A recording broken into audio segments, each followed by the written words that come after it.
Reverend Dr. J.W. Morrison, thank you for coming into the channel here at Sydney, working on the 25th floor of this building, doing brickwork. You're in a relationship and it started off really well. Everybody got along well and no interferences, no complications. The person seemed interested, very interested, and away we go. As the relationship goes on, some strange things start to happen. You do have a couple of little teething problems. Things out of the ordinary, things that you're not used to seeing or experiencing. Phone constantly rings from adult children. And with the female, it's, mummy this, mummy that. You're thinking, hang on a sec. How old are these people? And they seem to be functioning. They've got jobs and whatnot, so they can function, but they're very dependent on their mummy. This is called enmeshment, and it comes at different levels and different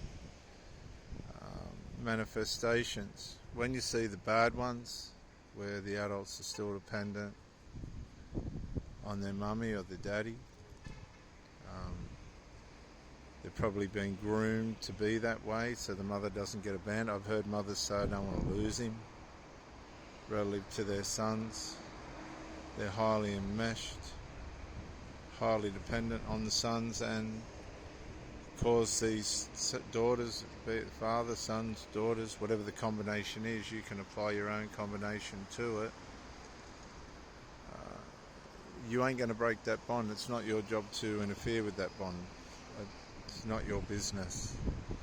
Problem is, people that come along that aren't aware of these dynamics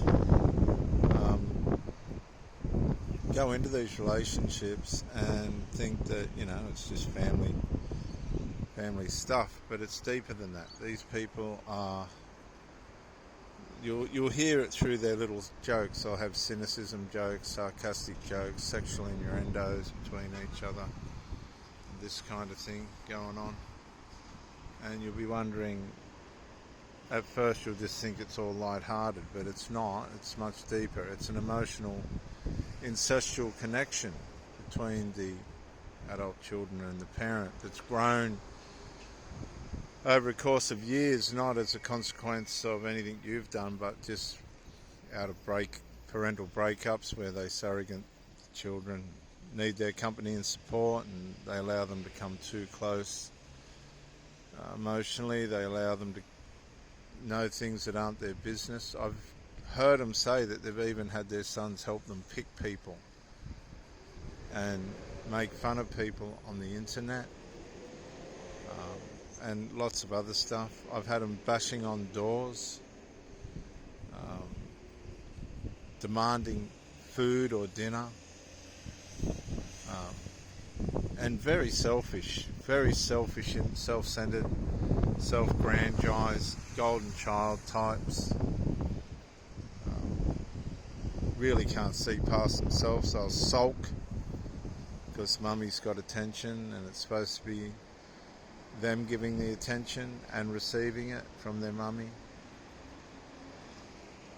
And it doesn't stop. It gets worse, because as the mother tries to push in and have a decent, set herself up in possibly decent relationship, she's got no comprehension on how to break the bond, because she's created it.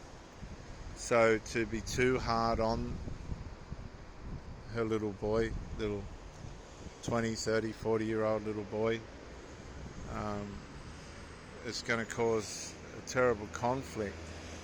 What she doesn't understand is, just by her showing attention to another male has already started the conflict and the breakdown, and it's serious, very serious psychological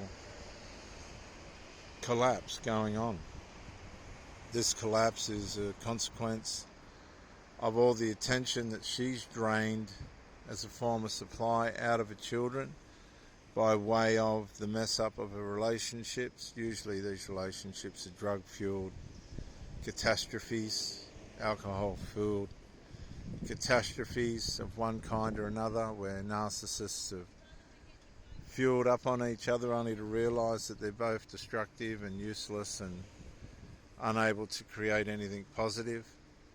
Children then are the second form of supply, the tertiary form of supply, where the parent now turns their target on their own children to drain emotional support and some kind of intimate level of supply from them. They don't know they're doing this. They won't admit they're doing this. You just spectate and watch.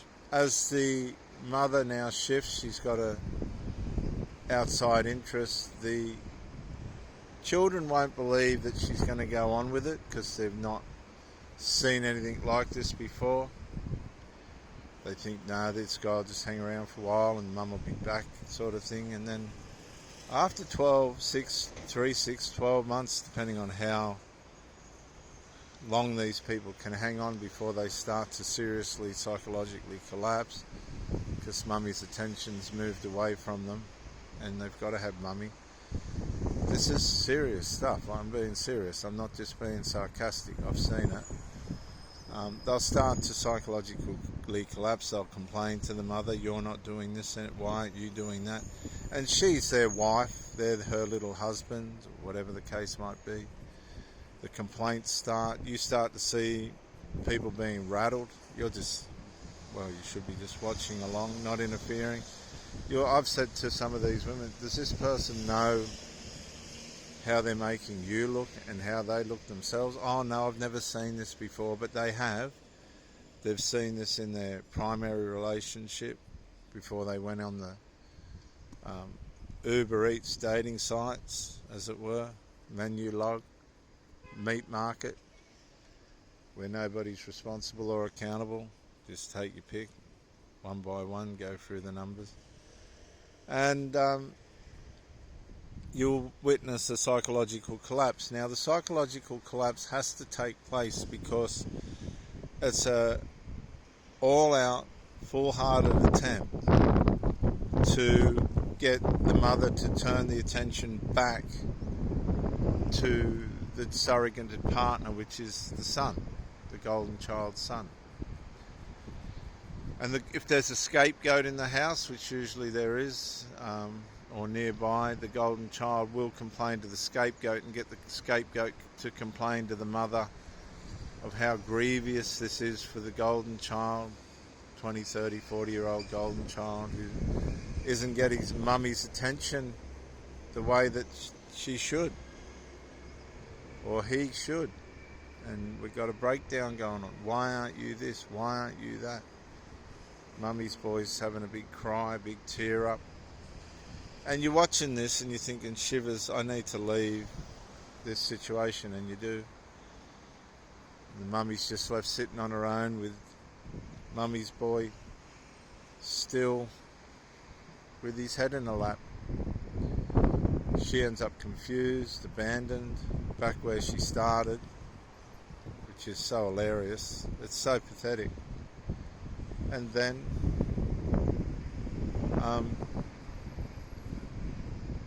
from there, you should not go back. They cannot handle your presence. They are not going to be able to change. You are a form of supply, and she'll fall back into the arms of her golden child and scapegoat. And you've just been used. That's the danger of covert emotional incest. That's how it works. It's covert. You don't realise how strong and dysfunctional that bond is until it turns on you. And she will go with the DNA. She's got no choice. That's how it is for her. They're probably helping me with rent, although she'd be, working. She'd be out working for them, the lazy asses.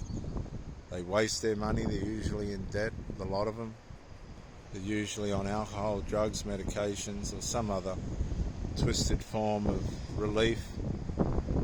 And they just get used, abused, end up with nothing, and they're all twisted. And sometimes the children will turn on the parent, they'll murder the parent, they'll estrange themselves from the parent when they realise the parents sabotaged most of their life by the way they've been raised.